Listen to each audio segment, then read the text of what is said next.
자, 오늘은 여러분들과 고대가요 중 한 편인 공무도화가 먼저 공부해 보도록 하겠습니다. 공무도화가라는 그 제목에서는요, 공무도화가 그대공, 말물, 금지할 무, 없을 무라고도 하고요. 건널도, 물화, 노래가. 그래서 이 제목 자체의 그 의미는요, 바로 어떤 의미를 담고 있냐, 물을 건너는 임을 만류하며 부른 노래다라고 할 수 있겠죠. 물을 건너는 임을 말린 거죠. 만류하며 부른 노래라고 할 수 있습니다. 작가는 백수광부의 아내라고 되어 있는데요. 백수광부라는 것은 머리가 허연 미친 남자란 뜻이에요.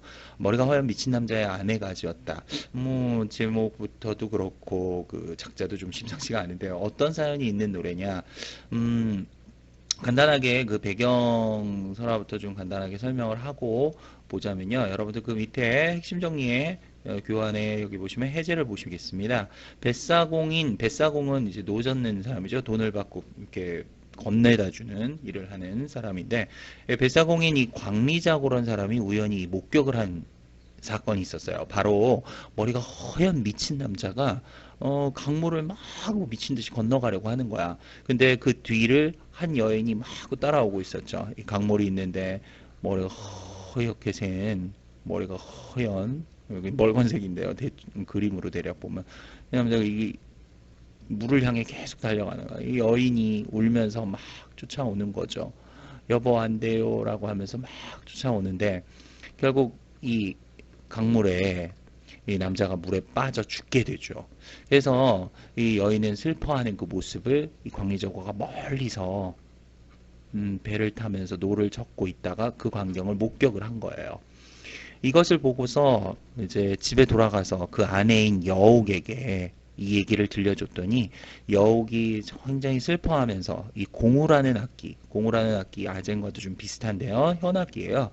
공우라는 악기를 타면서 노래를 불러서 널리 전파되었다고 하는 바로 고조선의 노래라고 합니다.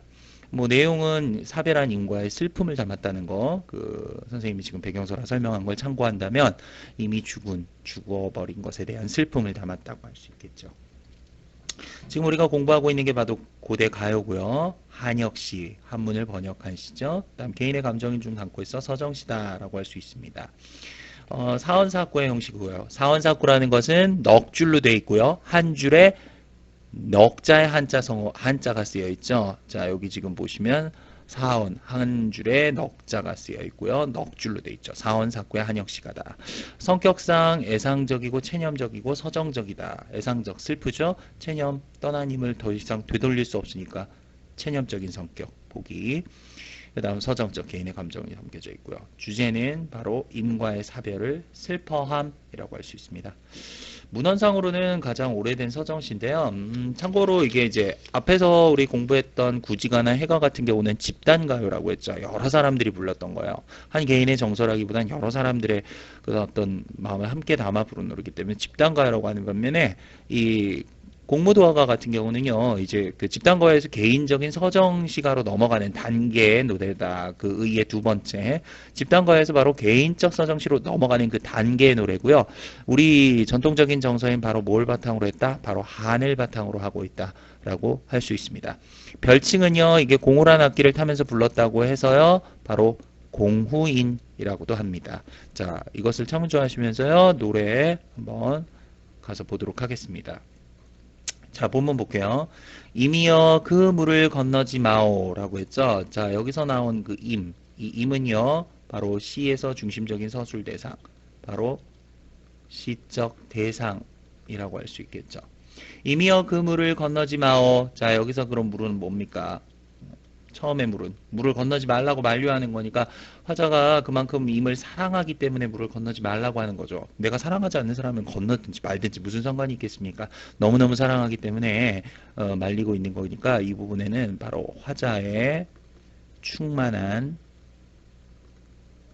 사랑을 의미하고 있다라고 할 수 있습니다. 첫 번째 구의 물은 화자의 충만한 사랑. 임은 그의 물을 건너시네. 그의란 말은 기어이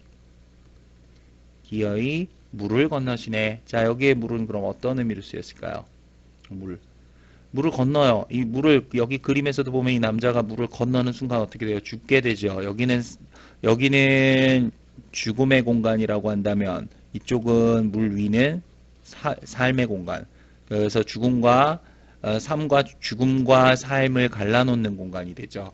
그래서 여기에서는 바로 삶과 죽음의 경계가 되는 그런 의미. 자, 그래서 그 단절적 공간의 형상화, 이별을 의미하는 거라고도 할 수 있겠죠. 힘과의 이별. 물에 휩쓸려 돌아가시니 3구로 넘어갑니다. 자, 여기서 물은 그럼 뭡니까? 물에 휩쓸려 돌아가셨다. 죽음을 의미하는 거죠.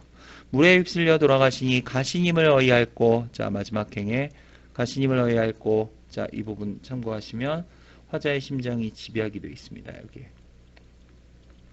화자의 심정, 집약.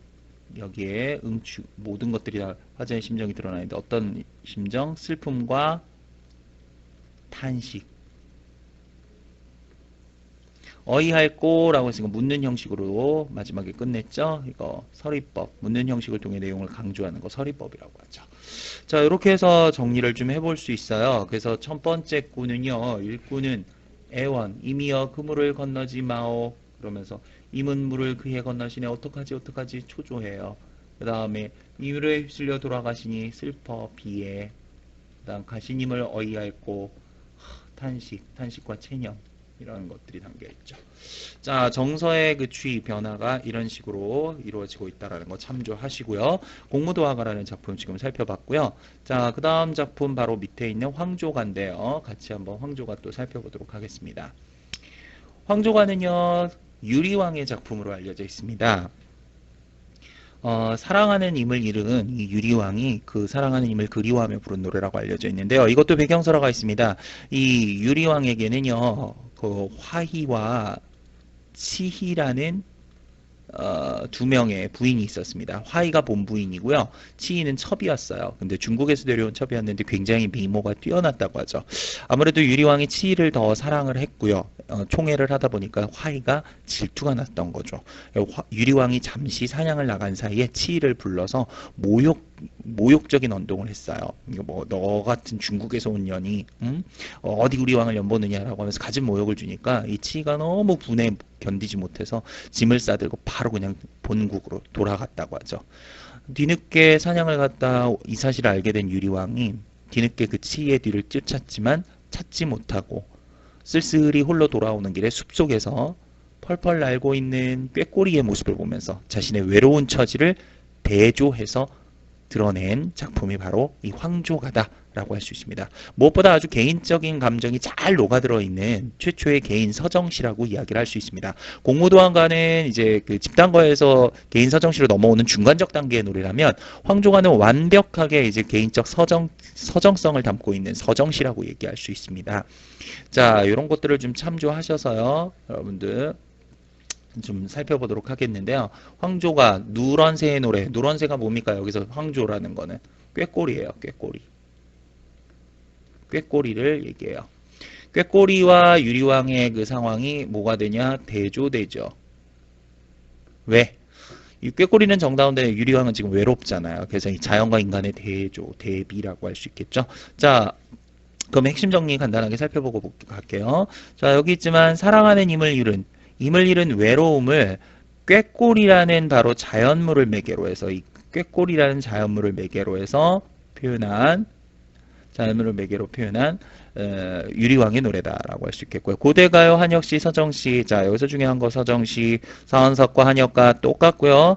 성격상 애상적이고 서정적입니다. 주제 또한 임을 잃은 슬픔과 외로움을 담고 있죠. 작가와 연대가 굉장히 뚜렷하게 전하는 최고의 가장 오래된 최고라고 하는 건 여기서 가장 오래된 이런 의미죠. 자, 최고의라는 건 가장 오래된 옛고자죠. 개인적 서정시다. 이거 중요합니다. 개인적 서정시. 집단가요에서 또 서정시로 넘어가는 단계라고 할 수 있는데 이제 완벽하게 서정시의 틀을 갖춘 게 어떤 것이냐라고 하면 공무도화가보다는 바로 황조가라고 이야기를 할 수 있죠. 자, 이걸 참고하면서 그럼 본문을 가보도록 하겠습니다. 자, 본문 보겠습니다. 펄펄 나는 저 꾀꼬리, 펄펄 나는 저 꾀꼬리. 자, 여기 꾀꼬리가 나왔죠. 이 꾀꼬리. 자, 이 꾀꼬리는요. 자, 우선은 이렇게 적어주세요. 화자의 처지와 화자는 여기서 유리왕이죠. 대조되는 존재.